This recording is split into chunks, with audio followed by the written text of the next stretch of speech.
हाय, मेरा नाम है यशी। आज हम एक बहुत ही कॉमन और बहुत ही इम्पॉर्टेंट टॉपिक के बारे में बात करने जा रहे हैं, जो कि है फिटनेस। फिट बॉडी हम में से किसे नहीं पसंद होती, लेकिन जब बात आती है उसके लिए कुछ करने की, तो शायद हम उतने डिसिप्लिन नहीं रह पाते। बॉडी का फिट रहना हमारे बहुत ज़रूरी है। अगर वो फिट नहीं होती तो हमारी बॉडी को बहुत सारे कॉन्सिक्वेंसेस बेयर करने पड़ते हैं। अगर फिट होती है तो उसके भी बहुत सारे फ़ायदे हमें मिलते हैं। जानते हैं पहले कॉन्सिक्वेंसेस के बारे में, जो कि एक अनफिट बॉडी को झेलने पड़ते हैं। सबसे बड़ा और अलार्मिंग सिग्नल जो हमारी बॉडी हमें देती है वो है कि हम बहुत ज़्यादा लेज़ी फील करते हैं, हम बहुत आलसी हो जाते हैं, हम एक्टिव नहीं रहते। उसका कॉन्सिक्वेंस ये होता है कि हम प्रोडक्टिव नहीं हो पाते, हमारे काम टाइम पे पूरे नहीं हो पाते, हम कॉन्सेंट्रेट अच्छे से नहीं कर पाते हैं अपने काम के ऊपर। बॉडी हमारी बहुत रिजिडली फंक्शन करती है। और सबसे बड़ा कॉन्सिक्वेंस तो ये होता है कि हमारी बॉडीज़ में कुछ डिजीज़ेस फॉलो करती हैं, जिन्हें मोस्ट कॉमनली आजकल हमने डायबिटीज़ या ब्लड प्रेशर, हाइपरटेंशन के नाम से सुना ही होगा। अब ब्लड प्रेशर और डायबिटीज़ जैसी बीमारियां, जो कि हमारे पेरेंट्स के जनरेशन में बहुत कॉमन हुआ करती थी, देखने को अब ये मिलता है कि ये हमारी जनरेशन में भी उतनी ही कॉमन है।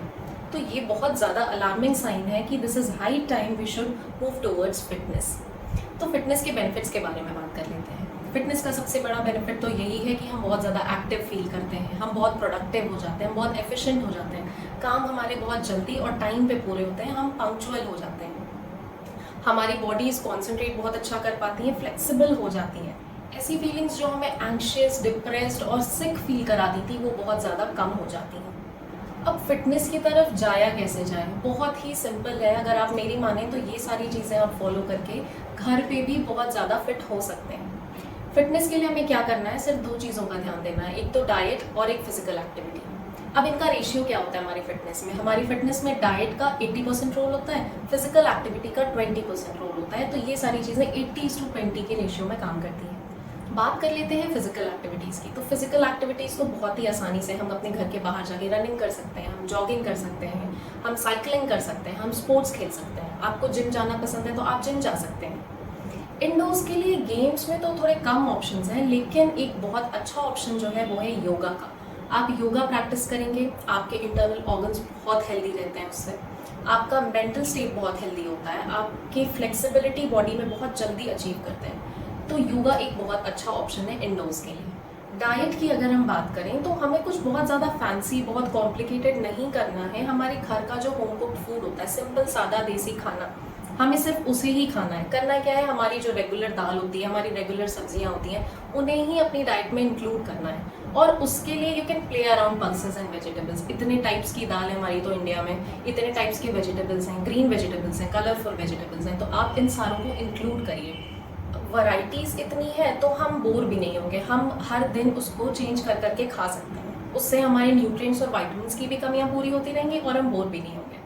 सैलड्स और फ्रूट्स की अगर हम बात करें तो हम सैलड्स खाने में थोड़ी सी कोताही करते हैं, लेकिन salads are a very good source of fibre. ये बात हम अप्रिशिएट ही नहीं करते हैं कि फ्रूट्स और सैलड्स जिसे हम रॉ फॉर्म में कंज्यूम करते हैं वो कितने ज़्यादा इंपॉर्टेंट है। जो हमारे माइक्रोन्यूट्रिएंट्स हैं, जो हमारे विटामिन्स हैं, इनकी कमियों को ये कच्चे फल और सब्जियां ही पूरे कर पाते हैं। और हमारे पास तो इतने सारे कलरफुल ऑप्शंस हैं। कलरफुल सैलड्स और फ्रूट्स हमारे लिए और भी ज़्यादा बेनिफिशियल होते हैं। ग्रीन तो होते ही होते हैं, कलरफुल और ज़्यादा होते हैं।